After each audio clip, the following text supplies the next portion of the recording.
الحج اشہر معلومات، حج کے متعین اور معلوم مہینے ہیں۔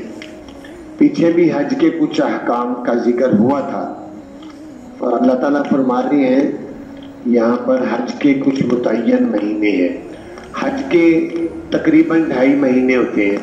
شوال یعنی عید الفطر کا جو دن ہے وہاں سے لے کر پورا مہینہ، اس سے اگلا مہینہ ذیقعدہ، پھر اس سے آگے ذی الحج کے 10 دن۔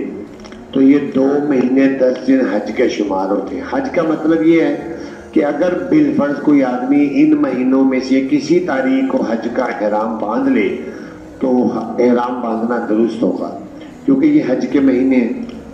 تو اللہ تعالیٰ فرما رہے ہیں حج کے کچھ مہینے ہیں متعین۔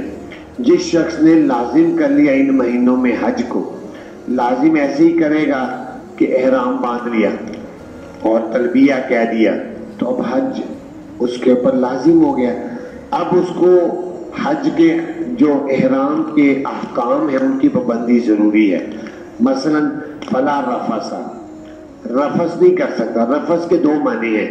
رفث کا ایک معنی یہ ہے کہ بے حجاب باتیں کرنا، جیسے کوئی شوہر اپنی بیوی سے بے حجاب باتیں کرتا ہے تو احرام کی حالت میں بے حجاب باتیں بھی نہیں کر سکتا۔ رفث کا دوسرا معنی ہے جمع کرنا۔ تو حج کا احرام باندھنے کے بعد کوئی شوہر اپنی بیوی سے جمع بھی نہیں کر سکتا، یہ حج کا حکم ہے، تو اس کی پابندی ضروری ہے۔ ولا فسوق، اور فسوق یعنی نافرمانی بھی نہ کرے جب حج کا احرام باندھا۔ نافرمانی کیا ہوتی ہے؟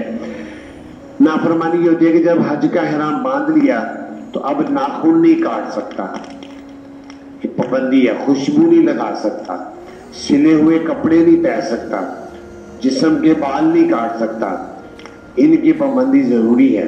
اگر کرے گا تو وہ نافرمانی ہے۔ ولا جدال فی الحج، اور نہ ہی جھگڑا کرے گا حج میں، جھگڑا نہیں کر سکتا۔ احرام باندھا ہوا ہے، احرام کی حالت میں جھگڑا کرنا، کسی دوسرے حاجی کو تکلیف دینا گناہ ہے۔ عام طور پر لوگ کہاں تکلیف دیتے ہیں؟ حجر اسود کو بوسہ دینے کے ٹائم۔ حجر اسود کو بوسہ دینا مستحب ہے یا زیادہ سے زیادہ سنت ہے، لیکن کسی مسلمان کو تکلیف دینا حرام ہے۔ لوگ حجر اسود کو بوسہ دینے کے لیے اتنی بھاگ دوڑ کرتے ہیں کہ جب ان کو درمیان میں پھنس جاتے ہیں تو کونیاں مارتے ہیں، مکے مارتے ہیں لوگوں کو۔ اب احرام کی حالت میں کسی کو تکلیف پہنچانا حرام ہے، تو اس سے بہتر ہے کہ حرام کام میں مبتلا ہو تو حجر اسود کو بوسہ جا کر دینے کی کوشش نہ کرے، دور سے اشارہ کر کے ایسے کرے گا تو وہ اتنے ثواب ہے، یہ کرے۔ وَمَا تَفْعَلُوا مِنْ خَيْرٍ یعلم اللہ، جو بھی تم کرو گے کوئی نیکی بھلائی جانتے ہیں اس کو اللہ تعالیٰ۔ وَتَزَوَّدُوا، توشہ لے لو۔ توشہ کہتی ہے جب تم حج کے سفر پر جا رہے ہو تو جو تمہیں اتنے عرصے میں ساز و سامان پیسوں کی ضرورت ہے وہ لے کر جاؤ۔ اصل میں کچھ لوگ نبی پاک صلی اللہ علیہ وسلم کے زمانے میں وہ یوں کرتے تھے، حج کے لیے نکلے کسی دور دراز علاقوں سے، اور نہ کوئی کپڑے پاس، نہ پیسے ہیں، نہ کھانے کی چیز ہے۔ لوگ کہتے یار اتنا لمبا سفر ہے، کوئی ساز و سامان تو لے لو، کوئی بستر، کوئی پیسے، کوئی کھانے کی چیزیں۔ وہ آگے سے کہتے ہیں نحن المتوکلون، ہم متوکل ہیں، اللہ پر بھروسے پر چل رہے ہیں، خیر ہی ہے، کوئی اتنا مسئلہ نہیں، ہمیں نہیں کوئی مسئلہ ہوتا۔ لیکن انسان کو بھوک تو لگتی ہے۔ اب جب ایک دن گزرا ان کو بھوک لگی، اب لوگوں سے مانگتے ہیں خدا کے لیے کچھ دے دو۔ اللہ تعالیٰ کہہ رہے ہیں یہ بہت بری بات ہے۔ وَتَزَوَّدُوا، اور تم گھر سے توشہ لے کر جاؤ، جتنے دنوں کے لیے جا رہے ہو پیسے، ساز و سامان، کپڑے، سب کچھ اپنا لے کر جاؤ۔